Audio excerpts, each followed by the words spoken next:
Na tela, imagens então deste momento de Jerome Powell discursando lá no Congresso americano. Does not work for anyone. In particular, without price stability, we will not achieve a sustained period of labor market conditions that benefit all. I'll review the current economic situation before turning to monetary policy. The data from January on employment, consumer spending, manufacturing production, and inflation have partly reversed the softening trends that we'd seen in the data just a month ago.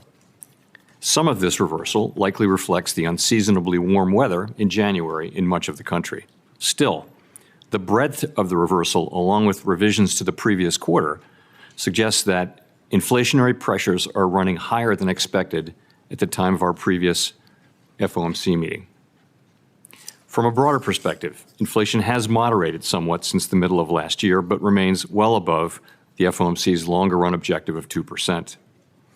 The 12-month change in total PCE inflation has slowed from its peak of 7% in June to 5.4% in January, as energy prices have declined and supply chain bottlenecks have eased. Over the past 12 months, core PCE inflation, which excludes the volatile food and energy prices, was 4.7%.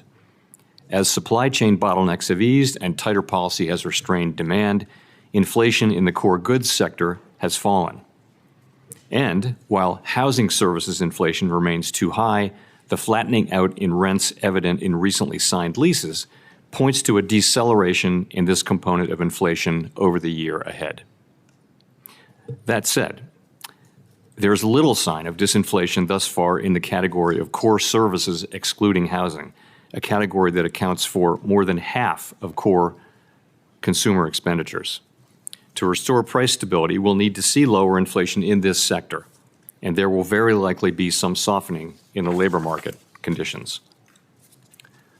Although nominal wage gains have slowed somewhat in recent months, they remain above what is consistent with 2% inflation and current trends in productivity. Strong wage growth is good for workers, but only if it's not eroded by inflation. Turning to growth. The U.S. economy has slowed significantly last year, with real GDP rising at a below-trend pace of 0.9%. Although consumer spending appears to be expanding at a solid pace this quarter, other recent indicators point to subdued growth of spending and production. Activity in the housing sector continues to weaken, largely reflecting higher mortgage rates. Higher interest rates and slower output growth also appear to be weighing on business fixed investment. Despite the slowdown in growth, the labor market remains extremely tight. The unemployment rate was 3.4% in January, its lowest level since 1969. Job gains remained very strong in January, while the supply of labor has continued to lag. As of the end of December, there were 1.9 job openings for each unemployed individual, close to the all-time peak recorded last March, while unemployment insurance claims have remained near historical lows. Turning to monetary policy. With inflation well above our longer-run goal of 2%, and with the labor market remaining extremely tight, the FOMC has continued to tighten the stance of monetary policy, raising interest rates by 4.5 percentage points over the past year. We continue to anticipate that ongoing increases in the target range for the federal funds rate will be appropriate in order to attain a stance of monetary policy that is sufficiently restrictive to return inflation to 2% over time. In addition, we are continuing the process of significantly reducing the size of our balance sheet.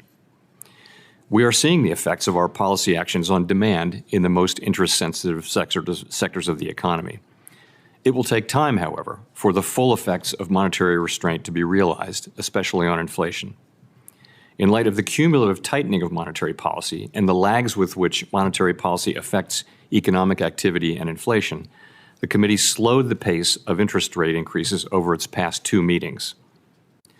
We will continue to make our decisions meeting by meeting, taking into account the totality of the incoming data and their implications for the outlook for economic activity and inflation. Although inflation has been moderating in recent months, the process of getting inflation back down to 2% has a long way to go and is likely to be bumpy. As I mentioned, the latest economic data have come in stronger than expected, which suggests that the ultimate level of interest rates is likely to be higher than previously anticipated. If the totality of the data were to indicate that faster tightening is warranted, we'd be prepared to increase the pace of rate hikes. Restoring price stability will likely require that we maintain a restrictive stance of monetary policy for some time. Our overarching focus is using our tools to bring inflation back down to our 2% goal and to keep longer-term inflation expectations well anchored. Restoring price stability is essential to set the stage for achieving maximum employment and stable prices over the longer run. The historical record cautions strongly against prematurely loosening policy. We will stay the course until the job is done. To conclude, we understand that our actions affect communities, families, and businesses across the country. Everything we do is in service to our public mission. At the Federal Reserve, we will do everything we can to achieve our maximum employment and price stability goals. Thank you. I look forward to your questions.